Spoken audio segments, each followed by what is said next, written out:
Welcome to program report card. मैं हूं अलीना फारूक शेख और आज कुछ बात करेंगे मुल्की सियासत की और हाल में जो बयानात सुने जा रहे हैं उनकी। तो गद्दारी, मुल्क दुश्मनी और दुश्मन के एजेंडे को परवान चढ़ाना या उनका एजेंडा टो करना, इस तरह के अल्फाज हमने हालिया सियासत में बड़े फरावानी से सुने हैं। अपोजिशन हो या फिर खासकर हुकूमती वज़रा हों, वज़ीर आज़म खुद भी बड़ी दफ़ा अपोजिशन के लिए अल्फाज इस्तेमाल कर चुके हैं। हमने ये भी देखा कि किस तरह से इसी गद्दारी कार्ड या अल्फाज का इस्तेमाल करते हुए बाकायदा कैंपेन भी चली, बैनर्स वगैरह भी लगाए गए अयाज सादिक से मुतल्लिक़ खुसूसन। वजाहत हमने इससे मुतल्लिक़ काफ़ी दफ़ा पूछने की कोशिश की, पूछा ये क्यों होता है, क्या कोई सबूत हैं, क्या कोई वाकई में इस तरह की बात है जिसको आगे कहा जाता है। हमें आज तक कभी तसल्ली बख्श जवाब मिल नहीं पाया। लेकिन फिरदौस आशिक आवान साहिबा, जो कि अब वज़ीर आला पंजाब की मुआविन खुसूसी बराए इत्तलात भी हैं, उन्होंने वसीम बादामी साहब से गुफ्तगू करते हुए इसकी कुछ वजाहत दी है। ज़रा पहले वो मुलाहिजा कीजिए, फिर इसके ऊपर गुफ्तगू करेंगे। तो ये हमने एक बहुत बड़ी बात को, गद्दारी, भारत, मोदी का, इसको बड़ा आम सा नहीं कर दिया है कि बस हर जुमले में इसका इस्तेमाल करो, इंडिया को खुश करने के लिए कर दिया, ये हो गया। देखिए, ये एंटी इंडियन जो हमारा सेंटिमेंट है पाकिस्तान के अवाम के, हाँ, वो चूरन सबसे ज्यादा बिकता है। ये बात ठीक है। तो हाँ, जो दुकान पे सौदा सबसे ज्यादा बिकता हो, लोग उसी को ज्यादा बेचते हैं। आजकल गवर्नमेंट यही काम कर रही है। गवर्नमेंट नहीं कर रही, सारे कर रहे हैं। सियासत के अंदर आपको पता है कि मोदी का यार होने के इल्जाम सारे नहीं लगा रहे, गवर्नमेंट लगा रही है। एंटी इंडियन का इसका चूरन गवर्नमेंट बेच रही है, अपोजिशन नहीं बेच रही। फिरदौस आशिक आवान साहिबा का बयान आपने सुना। वो कहती हैं कि जी चूरन, ये जो चूरन है ये सबसे ज़्यादा बिकता है, इसीलिए हम बेचते हैं। और उन्होंने कहा सियासत में सिर्फ हुकूमत नहीं बल्कि सभी ये चूरन बेच रहे हैं। तो हमने अपने तज्जियाकारों से आज कुछ यूँ पूछा है कि क्या ये हुब्बुल वतनी को सियासी चूरन के तौर पर जो बेचा जा रहा है ये जायज़ है, हाँ या नहीं के ऑप्शन है हमारे एनालिस्ट के पास। और पैनल पर आज हमारा साथ दे रहे हैं हसन निसार साहब, मजहर अब्बास साहब, इरशाद भट्टी साहब, शहजाद इकबाल साहब और मुनीफ फारूक साहब भी हमें ज्वाइन कर रहे हैं। इरशाद भट्टी साहब, मिक्स अचार के तो बड़े मोतरफ रहे हैं, इस चूरन से मुतल्लिक आपका क्या ख्याल है? मैडम शेख, ये इंडियन चूरन सस्ती ते वधिया, पेट दर्द, गैस, अफारे के लिए, मैदे की जलन और तेजाबियत, रखे मज़े की तबीयत, इंडियन चूरन। इंडियन चूरन इमरान खान से फिरदौस आशिक अवान की जनरल स्टोरों पर हर वक्त मुहैया, पहले आइए पहले पाइए। और जो 12 बजे से पहले आएगा उसको 20% डिस्काउंट। चूरन हमेशा से मैडम शेख बड़ी मज़े की होती है। अगर इसमें सौंफ हो, मुलट्ठी हो, फटकड़ी हो और यानी थोड़ा सा इलायची का वो टच हो तो बड़ी मज़े की होती है। और जो ज़्यादा खा लेते हैं, पहली मर्तबा वो यानी अचानक खाना सामने आता है और ज़्यादा खा लेते हैं, फिर उनके लिए तो चूरन ज़रूरी होती है। अब पहली बात डॉक्टर साहबा का शुक्रिया सच बोलने पर, दूसरी बात इनकी राय का एहतराम, तीसरी बात कौम खुद देख ले खुद सोच ले। इस पे कुछ नहीं कहना, कौम मेरी कौम खुद देख ले खुद सोच ले। चौथी बात, हमारा मुल्क मैडम शेख बड़ा खूबसूरत मुल्क है। यहाँ हर वक्त हर लम्हे इस्लाम को ख़तरा है, ईमान को ख़तरा है, जुग्राफियाई सरहदों को ख़तरा है, नज़रियाती सरहदों को ख़तरा है, जमहूरियत को ख़तरा है, इलाकाई ज़बानों को ख़तरा है, तहज़ीब को ख़तरा है, इक़दार को ख़तरा है, जान को ख़तरा है, पाकिस्तान को ख़तरा है। आखिरी बात कि मैडम शेख, ये हम बड़े खूब अच्छे लोग हैं, अक्सरियत तमाशबीन, बड़े मज़े के। नवाज शरीफ साहब ने वो नाम लिया उसका गुजरांवाला जलसा में कि फ़लाँ फ़लाँ ने मुझे हराया। कई मेरे इंटेलेक्चुअल दोस्त, उनको भी तहरीरें पढ़ी, भाई मार्टिन माथर लूथर किंग का जन्म हो गया, भाई माओजे तुंग आ गया, भाई ची गवेरा आ गया, भाई नेल्सन मंडेला की आमद है, भाई अब तो भाई सिविलियन बालादस्ती को काई नहीं रोक सकता। अरे अब तो वोट की इज्जत का मसला हो जाएगा। बाकी सारे भूल गए, वो कर गए वहां बैठे क्यों है, क्यों नहीं। अच्छा, बलोचिस्तान आज़ाद रियासत, अरे ये स्लिप ऑफ टंग है। अरे नहीं नहीं नहीं नहीं नहीं, नहीं ये है वो एजेंडा इनका। उर्दू जबान बुरी, अफगान बाढ़ उखाड़ फेंकेंगे, वगैरह वगैरह। कैसी डिस्कशन हुई, कैसी मेरी आवाम ने, हर दौर के गद्दार, हमने हर दौर में गद्दार पैदा किए हैं, लेकिन अब तो सब भी गद्दार हैं। और ये हमारे यहाँ नहीं, हमारे यहाँ सिर्फ नहीं कि मोदी का यार तो इंडियन एजेंट, तो रा का एजेंट, तो गद्दार है, वतन तो मुल्क दुश्मन। भारत ने अपने गद्दार हैं। भारत में भी वो रोज कहते हैं कि अगर कोई ऐसी वैसी बात है, जाओ पाकिस्तान चले जाओ। 10 मिनट इनको सुने, भारतीय मीडिया को या उनकी तकरीरों को, लगता है, ऐसा महसूस होता है कि प्रोग्राम खत्म होने के बाद वो टैंकों और तोपों पर बैठकर हमारे पास आने वाले हैं। अच्छा, ये यहां दो इस खित्ते में नहीं, ट्रंप ने अल्हम्दुलिल्लाह गद्दार गद्दार कह कह के नस्ल परस्ती को बढ़ावा दे के 4 साल गुजार गए, और गो के अब हार गए। हारे भी बड़ी वो कोरोना ना पड़ जाता उनको टांगों से, या इमिग्रेशन पॉलिसी, या वो जो बाइडन का $11 से $15 वो जो करना है वो ना होता मजदूरों की उजरत, तो ये इस मरतबा भी जीत गए थे। अच्छा। तो ये चूरन वाकई बिकता है, मैं उनकी राय के साथ हूं, और ये वाकई बिकता है। लेकिन ये इतना बेच रहे हैं, इस मिकदार में बेच रहे हैं कि लगता ये है कि ये चूरन भी रुल जाएगा, जैसे एहतसाब रुल गया, करप्शन रुल गई, तब्दीली रुल गई, और जिस तरह इमरान खान साहब का एजेंडा रुल गया, और जिस तरह पीडीएम रुल गया, जिस तरह ये कौम रुल गई, उस तरह ये भी चूरन भी रुल जाएगा। तो यानी आप कहना चाह रहे हैं अगर कम मिकदार में बिके तो सही है, ज्यादा मिकदार में बेच रहे हैं इसलिए जायज नहीं है? हाँ भट्टी साहब, हाँ, अब अच्छा, नहीं, ये तो ठीक है कि मैडम शेख बेच दे, जो कुछ भी है बेच दे, अच्छा, मगर कम मिकदार में, बाकी कम मिकदार में थोड़ी सी रखें, थोड़ा सा ठीक है, सस्पेंस रखें, भूख रखें। अच्छा जी, ठीक है। भट्टी साहब की राय तो हमने जानी। वजीर आजम इमरान खान साहब, उनके वज़रा बड़ी कन्विक्शन के साथ कहते रहे हैं साबिक वजीर आजम के बयानात के बारे में कि किस तरह से वो दुश्मन का एजेंडा टो कर रहे हैं। लेकिन फिरदौस आशिक अवान साहिबा का भी जो बयान है, इसके तनाजुर में कैसे देखते हैं आप इसको? जी, बयान तो दोनों के मुख्तलिफ है, लेकिन मुझे लगता है कि डॉक्टर फिरदौस आशिक अवान साहिबा का बयान दुरुस्त है। उन्होंने बिल्कुल ठीक कहा है कि ये चूरन बेचने के लिए होता है। यानी कि जब भी आपने अपने मुखालफिन को नीचा दिखाना होता है, अपने आप को मुहिब वतन और उनको गद्दार साबित करना होता है, इंडियन दोस्त साबित करना होता है, उनकी पॉलिसी टोक करने वाला साबित करना होता है, तो इसी तरह के बयान दिए जाते हैं। और बिल्कुल मेरे ख्याल से इसी तरफ इशारा किया डॉक्टर फिरदौस आशिक अवान साहिबा ने। और लेकिन यहाँ पे जो आपने ये कहा ना कि हालिया दिनों में ये देखा गया है, मेरे ख्याल से हमारी मेमोरी उन लोगों की तरह नहीं होनी चाहिए। बहुत सारे पीटीआई के फॉलोवर्स ये सोचते हैं कि तारीख वहीं से शुरू हुई थी जहां से इमरान खान साहब जो हैं ऑपोजिशन लीडर बने थे, लेकिन उससे पहले भी एक तारीख है। तो गोल्ड फिश मेमोरी नहीं होनी चाहिए। ये पाकिस्तान की सियासत में पहले भी होता हुआ आया है। 90 की दिहाई में भी ये देखा गया है, फातिमा जिन्ना तक चले जाए वहां पर भी ये देखा गया है कि गद्दार कहेंगे, इंडियन एजेंट कहेंगे, ये रहा है हमारी सियासत का हिस्सा। और अगर इंडियन एजेंट नहीं कहते तो किसी को आप इजरायली एजेंट कहेंगे, किसी को यहूदी साजिश का हिस्सा कहेंगे। इस तरह के इल्जामात एक दूसरे पे लगाए जाते हैं, और ये बड़ी बदकिस्मती है कि ये पाकिस्तान में अब सियासी जलसों में भी ज्यादा शुरू हो गया है, पहले के निस्बत ज्यादा हो रहा है।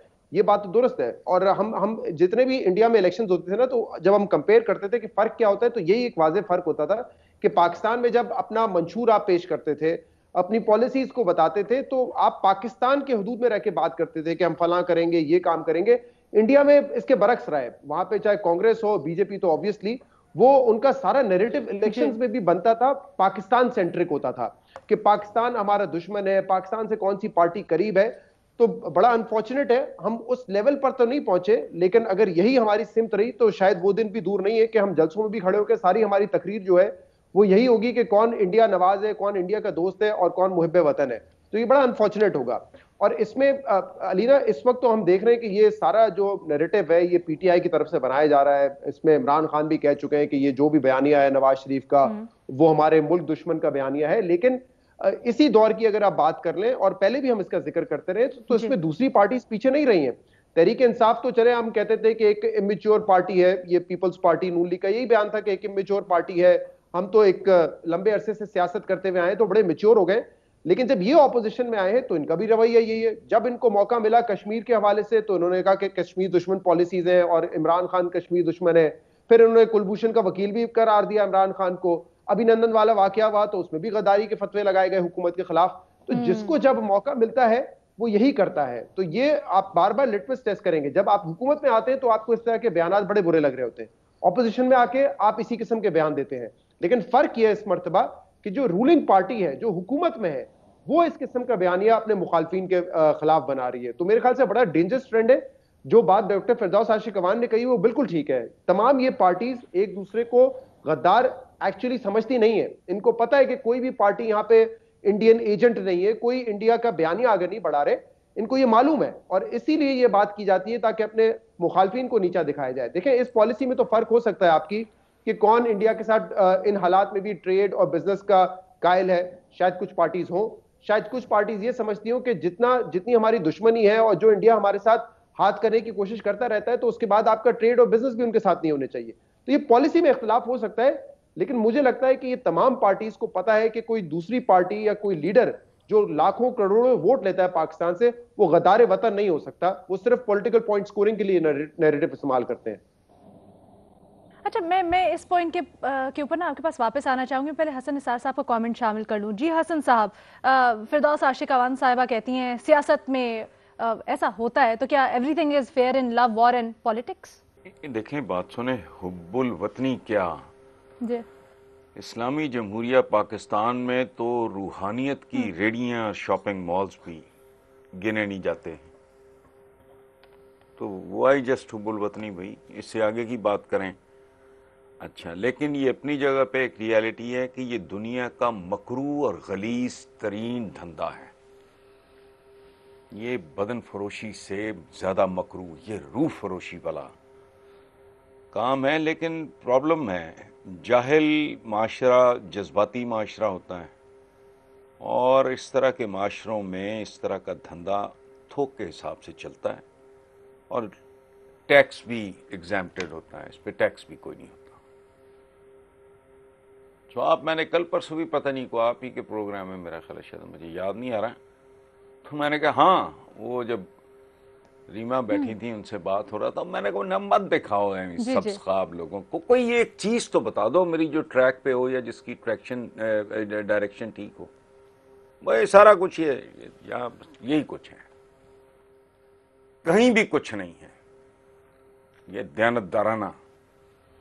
बाकी ये उम्मीद शुमीद बेचनी बूचनी वो भी चूरनी है। बहरहाल आई एम थ्रू जी। अच्छा, मजहर अब्बास साहब, शहजाद इकबाल साहब ने भी अभी कहा दोनों पार्टीज को पता है कि जी इन दोनों में से गद्दार कोई नहीं, दोनों पार्टीज को पता है, या जो अपोजिशन या हुकूमत है उनको पता है जी एंटी इंडिया सेंटिमेंट शायद किसी का नहीं है, लेकिन फिर भी इस तरह के इल्जामात लगाते हैं। तो अवाम के लिए ना चूरन अवाम को खिलाया जा रहा है, अवाम तो फिर उसको अपनी तरह से इंटरप्रेट करेगी, तो ये बड़ा खतरनाक खेल नहीं? अच्छा, मेरा तजज़िया इससे थोड़ा सा मुख्तलिफ है, हो सकता है आप इख्तिलाफ करें आप लोग। अच्छा। मेरे ख्याल में कि हमारी सियासत में बिकता ही चूरन है, क्योंकि इशू ओरिएंटेड पॉलिटिक्स हमारे यहाँ होती नहीं है। हमारे यहाँ तालीम को लेके, तालीमी प्रोग्राम को लेके कोई इलेक्शन मुहिम में नहीं जाता। हमारे यहाँ सेहत के प्रोग्राम को लेके कोई इलेक्शन मुहिम में नहीं जाता। हमारे यहाँ पॉपुलेशन के इशू को लेके कोई इलेक्शन मुहिम में नहीं जाता। हमारे यहाँ बेचते ही चूरन हैं, और इसीलिए आप शुरू से उठा लें, हमारे यहाँ नज़रिया पाकिस्तान से ले लें, आप मुहिब वतनी को ले लें, आप एक दूसरे को गद्दार करार देने से ले लें, एक दूसरे पर मुकदमात चलाने से ले लें, आपके यहाँ बिकता ही चूरन है। लेकिन इसमें एक तब्दीली आई है। देखिए, एक ज़माने में ये चूरन बहुत बिकता था। जुल्फ़िकार अली भुट्टो ने जब नारा लगाया था कि 1000 साल लड़ेंगे, घास खा के भी एटम बम बनाएंगे, और उसके बाद बहुत सबसे ज़्यादा एग्रेसिव अगर एंटी इंडियन सेंटिमेंट्स को उभारा है तो भुट्टो ने उभारा। लेकिन उसके बाद हमने इसमें तब्दीली देखी। अगर आप मोहम्मद मियां नवाज शरीफ की 2013 की तकारीर उठाएं और जो इलेक्शन मुहिम के दौरान, और इसमें आमतौर पे कहा यह जाता है कि ये चूरन इसलिए बिकता है क्योंकि पंजाब डोमिनेट करता है आपकी पॉलिटिक्स को, पंजाब डिसाइसिव रोल प्ले करता है आपकी पॉलिटिक्स में, और एक ज़माने में एंटी इंडियन सेंटिमेंट्स पंजाब में बहुत ज़्यादा होते थे। लेकिन नवाज शरीफ ने 2013 के इलेक्शन में, आप उनके जलसे उठा लें, उन्होंने इंडिया की दोस्ती को बेस बनाया अपना, और उन्होंने कहा कि हम इंडिया के साथ दोस्ती करेंगे। उन्होंने बहुत सी उस ज़माने की आप तकरीर इंटरव्यूज उठा लें तो कोई लीडर जो खुद जिसका ताल्लुक पंजाब से हो, उसने वो बात की। और फिर उन्होंने 98 में भी आप देख लें, उन्होंने वाजपेयी से दोस्ती और ये सारी चीज़ें इस सब के बावजूद कि उस ज़माने में बेनज़ीर भुट्टो के ख़िलाफ़ ये प्रोपेगेंडा किया गया कि जी सिखों की लिस्ट दे दी गई थी, सिक्योरिटी रिस्क, ये सारी चीज़ें हुई। लेकिन हमारी पॉलिटिक्स में अब ये चूरन बिकता उस तरह नहीं है। हाँ, टेलीविज़न पे आप देख लें, टेलीविज़न पे ये डिबेट का हिस्सा ज़रूर होता है, लेकिन किस हद तक ये वोटर्स को इम्पैक्ट करता है, ये बहुत इंपॉर्टेंट है। देखिए 2018 के इलेक्शन में भी नून लीग, जिसको अब तो बहुत ज़्यादा ये कहा जा रहा है कि वो इंडियन प्रो इंडियन एजेंडे के साथ चलती है, 2018 में भी पंजाब की सबसे बड़ी जमात बनकर उभरी इसी पूरे चूरन के साथ। और दूसरे फिरदौस आशिक ऐवान साहिबा जब ये बात कह रही हैं तो इसका मतलब ये कि ये वो एतराफ़ कर रही हैं कि उनकी हुकूमत में जो ये बात की जा रही है, उनके वज़रा जो ये बात कह रहे हैं, ये संजीदा बात नहीं है, इसको आप संजीदा ना लें। हम तो चूरन बेच रहे हैं, यानी जो इशू है उसको बस हम इशू बना के पेश कर रहे हैं। इसमें ना कोई सब्सटेंस है, इसमें ना कोई मजीद मसाला डालने की ज़रूरत है। लिहाजा मेरा ख्याल में कि उनका ये बयान जो है, ये एक तरीके से इस चीज़ का एतराफ़ है कि हम सिर्फ चूरन बेच रहे हैं और कुछ नहीं कर रहे। ठीक, मुनीफ फारूक साहब, ये बताइएगा, बहुत सी चीज़ें हैं और बेचने को। आप तरक्याती मंसूबे बेचें, आप तालीम बेचें, रोज़गार बेचें, वो चूरन या फकी क्यों नहीं बिकती? आपको एंटी इंडियन चूरन ही क्यों बेचना है? बिस्मिल्लाहिर्रहमानिर्रहीम। देखिए, वो तो जिस तरह डॉक्टर फिरदौस आशिक अवान साहिबा ने खुद फरमाया और कई दफ़ा इसी प्रोग्राम में, आपके प्रोग्राम में मैं ये कह चुका हूँ, राय यही है मेरी तो कि बिकॉज ये आसानी से बिक जाता है ना, इसके लिए जो खरीदार है उसकी अकल का ज्यादा होना या फहम का ज्यादा होना या उसका इंटेलेक्चुअल लेवल को अच्छा होना उसकी जरूरत नहीं है। वो आसानी से इसको खरीदेगा और कहेगा, क्योंकि भारत एक कन्वेंशनल एनिमी है और भारतीय एजेंडा या भारतीय जबान से मंसूब करके किसी की स्टेटमेंट को, किसी के नजरिए को या किसी की तनकीद को उससे अटैच करके जोड़ना बड़ा आसान हो जाता है और वो इजीली बेचा जाता है। और दूसरी बात ये है कि जब आपके पास अपने पास बेचने के लिए कुछ ज्यादा सौदा ना हो, मतलब कुछ ऐसा सौदा ना हो जो कि टेंजिबल हो, जिसपे आप लोगों को बता सके कि हाँ यार हमने ये डिलीवर किया है आपको, या इतना कुछ कर दिया है और इतना कुछ हम आने वाले दिनों में करने जा रहे हैं, तो फिर आप इसी किस्म की हरकतों पर उतरते हैं। या तो आप करप्शन का रोना रोते हैं, जो कि ठीक है, हकायक मौजूद हो, फैक्ट्स मौजूद हो, कानून के मेयार में पूरा उतरे तो बिल्कुल लोगों को सजाएं होनी चाहिए। दूसरी बात यह है कि फिर आप लोगों को गद्दार डिक्लेयर करें, फिर उन्हें मुल्क दुश्मनी के सर्टिफिकेट्स दें, ये भी आसानी से बेचा जा सकता है और लोगों को फिर ये बताया जाए, बिकॉज ये लास्ट रिफ्यूज है ना, कि जी आप किसी की हुब्बुल-वत्ती पर शक करें, आप उसे गद्दार डिक्लेयर करें। लिहाजा क्योंकि अपने पास जब एमुनेशन कम हो, सौदा बेचने के लिए कम हो, आपके पास स्टॉक पाइल है ही नहीं किसी चीज का, तो आपने क्या करना है? आपने ऐसा सस्ता माल ही बेचना है। फिर ये सस्ता माल जरूर है, घटिया भी जरूर है, लेकिन बिकता बड़ा खूब है, बड़ी आसानी से बिक जाता है। चाहे मैं उसको टेलीविजन प्रोग्राम में बेचने की कोशिश करूं या कोई सियासतदान अपनी सियासी तकरीर के अंदर बेचने की कोशिश करे। लिहाजा ना ही ये पहली दफा बिका है, ना ही ये अब कोई पहली दफा है, और आप यकीन रखिए आने वाले वक्त में भी ये ऐसे ही इसी बहुतात थे और इसी स्टैंडर्ड पर बिकता रहेगा। क्योंकि आज जो इसके ऊपर शोर डाल रहे हैं कि जी देखिए हमें गद्दार कह रहे हैं, वो खुद इसको बड़े कन्वीनियंटली बेचते रहे। यानी मुस्लिम लीग नून के जो दोस्त हैं हमारे, वो भी इसे बड़े कन्वीनियंटली अपने वक्त में बेचते रहे। मोहतरमा बेनजीर भुट्टो को सिक्योरिटी रिस्क तक कहते रहे, क्या कुछ नहीं कहते रहे। तो ये आज होता रहा है, कल जो रिसीविंग एंड पे है वो गिविंग एंड पे आ जाएंगे, टेबल टर्न हो जाएंगे, लेकिन ये गंद इसी तरह चलता रहेगा।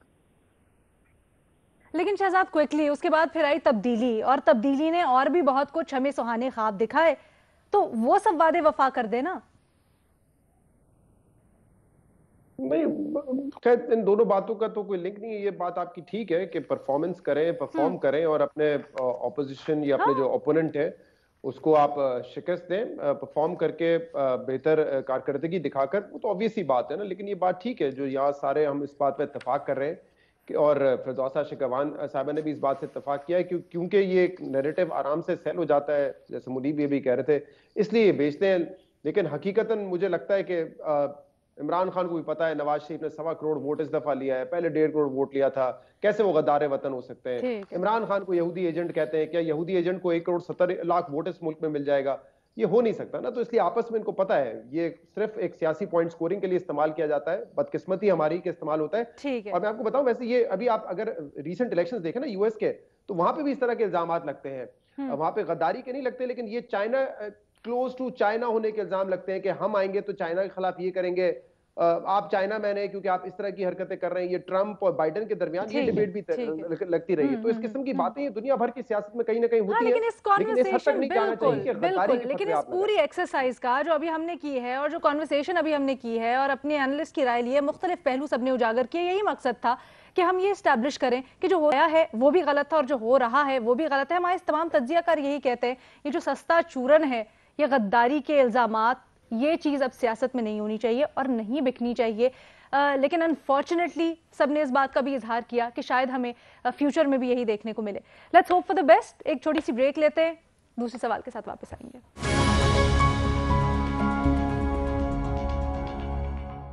जनाब, आईजी सिंध ने जो शिकायत की थी कराची वाक़े से मुतल्लिक, कैप्टन राज सफ्तर की गिरफ्तारी से मुतल्लिक, उसके ऊपर कल इंक्वायरी रिपोर्ट आई है आर्मी चीफ की जानिब से, और जहां उसको हमने डिस्कस किया बड़ी थरली और हमारे तज्जियाकारों ने राय का इजहार किया, वहां पॉलिटिकल रद्द अमल भी आना शुरू हो गया है। बिलावल भुट्टो जरदारी और पीपल्स पार्टी ने इस रिपोर्ट का खैर मकदम किया, और दूसरी जानिब ये देखा गया कि PMLN ने इस रिपोर्ट को कुछ खास वेलकम नहीं किया, तहफ़्फ़ुज़ात का इजहार किया, बल्कि मुस्लिम लीग नून के कायद नवाज शरीफ ने इससे मुतल्लिक एक बड़ी जारहाना ट्वीट भी की।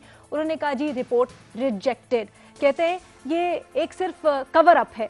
अब अपने तज्जियाकारों से पूछेंगे, एक तो ये जो दोनों में डिफरेंस है, पीपल्स पार्टी खैर मकदम कर रही है, मुस्लिम लीग नून ने रिजेक्ट कर दिया है, और मुस्लिम लीग नून के रहनुमा इससे मुतल्लिक कुछ वजाहतें भी दे रहे हैं, सवालात भी उठा रहे हैं।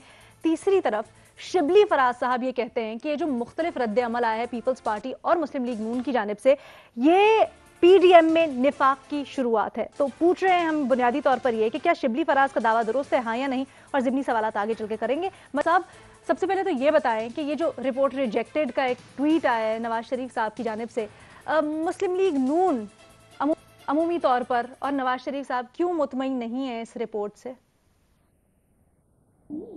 मतलब बड़ी दिलचस्प सूरत हाल है मुस्लिम लीग नून की।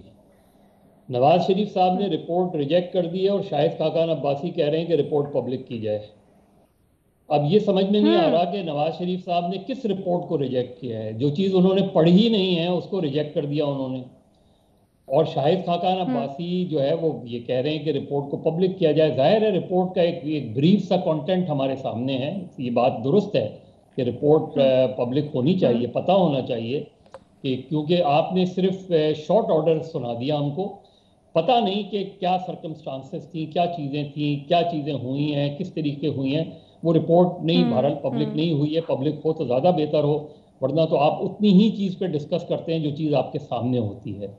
तो मेरा ख्याल है नवाज शरीफ साहब चूँकि एक अपने ख़ास बयानिए को लेके चल रहे हैं, लिहाजा उन्होंने उसी को बुनियाद बना के इस चीज़ को भी रिजेक्ट कर दिया। हालांकि वो थोड़ा सा गौर करें तो ये रिपोर्ट जो है जया जिसका भी इतना हिस्सा हमारे सामने आया है, ये बड़ी वाज़े तौर पे चीज़ सामने आई है कि जिस चीज़ को उन्होंने वो किया। थोड़ी सी ये भी मैं बताता चलूँ कि देखिए, ये कल भट्टी साहब से भी बात हो रही थी, इसी पर उन्होंने भी ये बात की थी।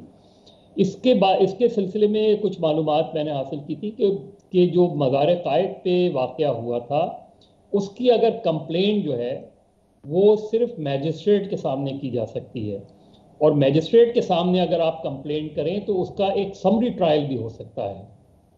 अब मैजिस्ट्रेट के सामने कोई कंप्लेंट नहीं गई उसमें, और अब भी ये हो सकता है, ये इट्स नेवर टू लेट कि आप मैजिस्ट्रेट के सामने देख लें, टेस्ट हो जाएगा कि मैजिस्ट्रेट को एक कंप्लेंट भेजें, मैजिस्ट्रेट दोनों पार्टीज को बुला के फैसला कर सकता है इस सिलसिले में।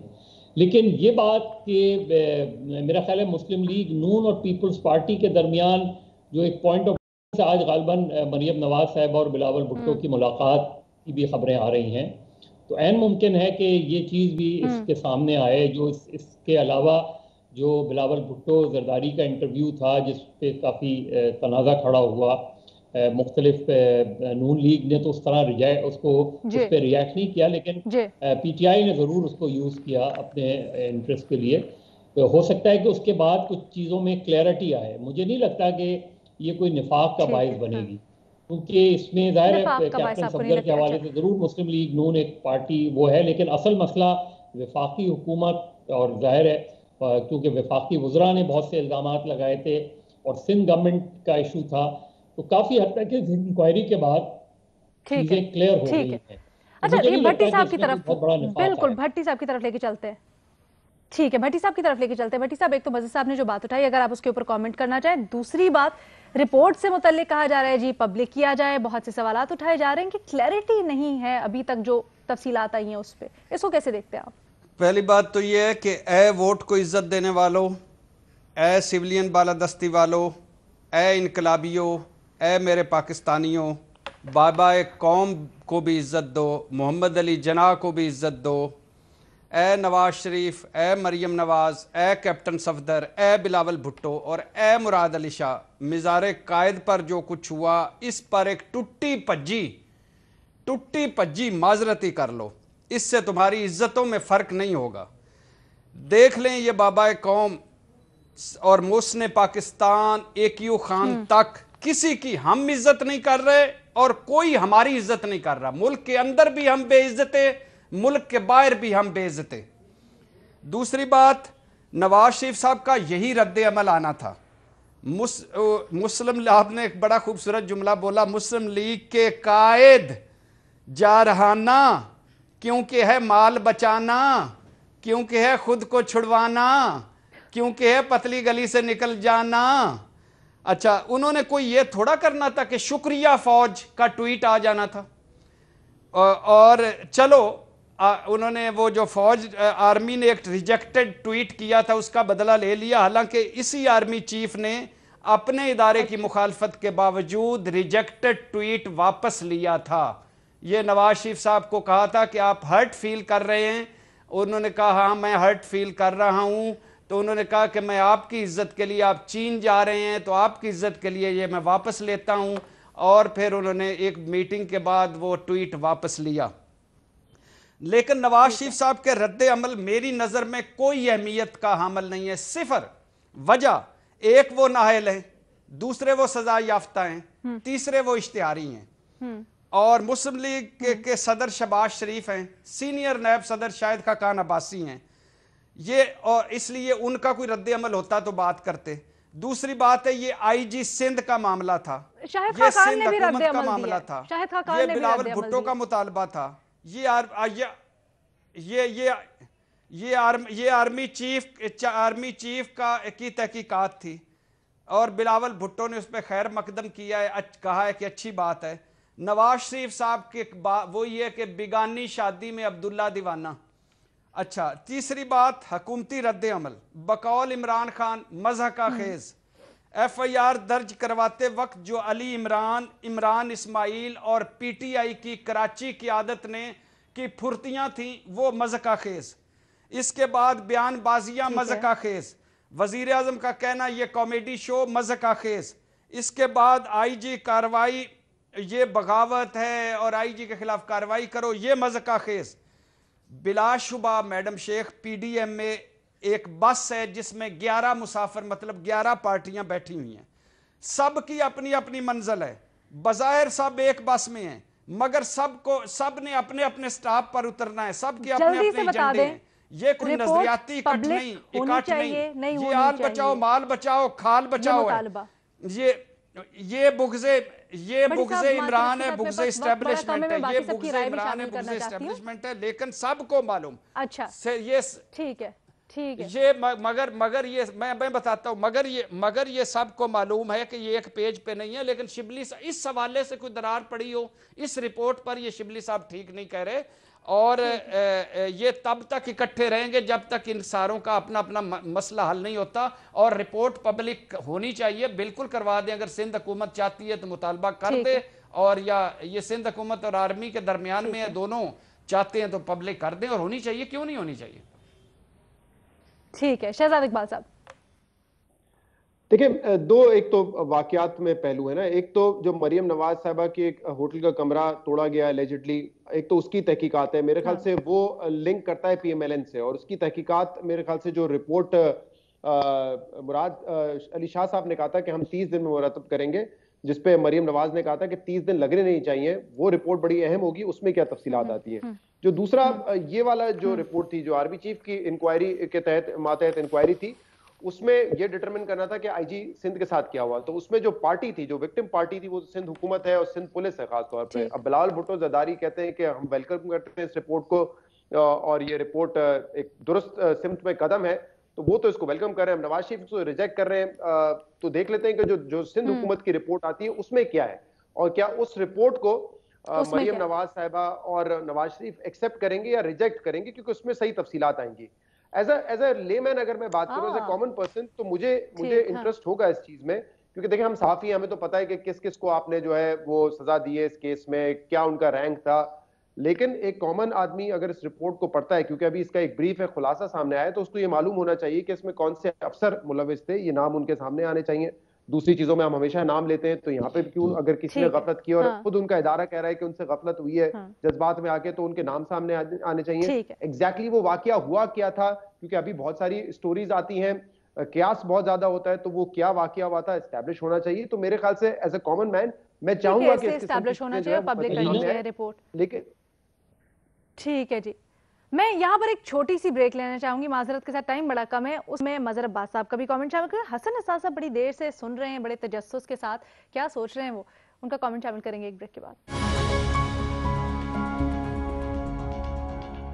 आईजी सिंध की शिकायत पर रिपोर्ट और उसके बाद अपोजिशन जमातों की तरफ से रद्द अमल और हुकूमती रद्द अमल को हम डिस्कस कर रहे हैं। हसन निसार साहब, ये आपने अभी मुझ पर इल्जाम लगा दिया है कि मैं तजस्सुस से सुन रहा था, इसमें तजस्सुस वाली कौन सी बात? अच्छा, मैं यही सवाल सोच आपका रही जो थी है कि आप आज क्या कहेंगे, ये कहेंगे कि भट्टी साहब नहीं, ये भट्टी साहब ने थोड़ा उस तरफ इशारा किया है, शायद शहजाद साहब ने भी किया। देखें, बात सुने, लफ्ज़ों के इस्तेमाल का हमारे यहाँ ना कोई लंबा चौड़ा कोई सेंस नहीं है। निफाक देखें वहाँ होता है जहाँ कभी जेन्युइन इत्तेफाक रहा हो। ये सब हैं दिहाड़ीदार, ये हैं ठग, ये अपनी अपनी मार और अपने अपने शिकार पे हैं। ये इक्तदार के हिस्से, बकरे, हड्डियां, बोटियां, ये खेल है। इत्तफाक तो बड़ी खूबसूरत चीज है, वो हो तो निफाक होता है। यहाँ सिरे से आई कुछ नहीं, कौन नहीं जानता। मतलब मैं क्या इतने पढ़े लिखे लोगों के सामने बात करते हुए मुझे शर्म आती है। ऑब्वियस सी बात है, कौन सा निफाक भाई, इत्तफाक कहाँ था जहाँ निफाक होगा। एक बात, और इक्तदार का जो नंगा चिट्टा खेल हम जैसे क्रूर से मुल्कों में होता है ना, ना जमहूरियतें हैं, ना ये अमरीयतें हैं, ना ये पता नहीं क्या है, ये आई डोंट नो। इस इक्तदार के खेल में तो हम अब्यूसी फेज में कि बाप और बेटे के दरमियान कत्तन रिश्ता बेमानी होता है। मुस्तफ़ा भी मारा जाता है, दारा शिको भी मारा जाता है, औरंगजेब प्यो ने भी अंदर कर देता है। छोड़ो नफाक इत्तफाक, ये हमें ढाई टोटरू इधर उधर से इकट्ठे हो गए हैं, वो इस्मार पे हैं, कोई अगर कोई दाढ़ी दूढ़ी इनकी लग जाए तो ठीक है, और क्या है, बीमार लोग हैं, इनको भुगता नहीं। ठीक है, 40-45 साल हो गए, इनका सब कुछ सामने, फिर इत्तफाक हो गया, नफाक हो गया, पता नहीं किस में लगे रहते हो। पानी में मदानी चला के आप सुबह देखते हो फिर मक्खन निकला है कि नहीं, इनमें से क्या निकलना है। चलें। अच्छा, मुनीर फारूक साहब, हसन साहब को सुनना बड़ा लर्निंग होती है उसमें, और कई दफा तो वो जो बातें कह रहे होते हैं वो इस कदर प्रैक्टिकल होती हैं कि शायद उनको दोबारा रिप्रोड्यूस करने का भी दिल करता है, लेकिन बंदा शायद नहीं कर सकता। लेकिन मैं इतना जरूर कहूंगा कि जो भी थिएटर लगा कराची के अंदर, और ये जो सिंध हुकूमत के साथ सारा मामला खराब हुआ,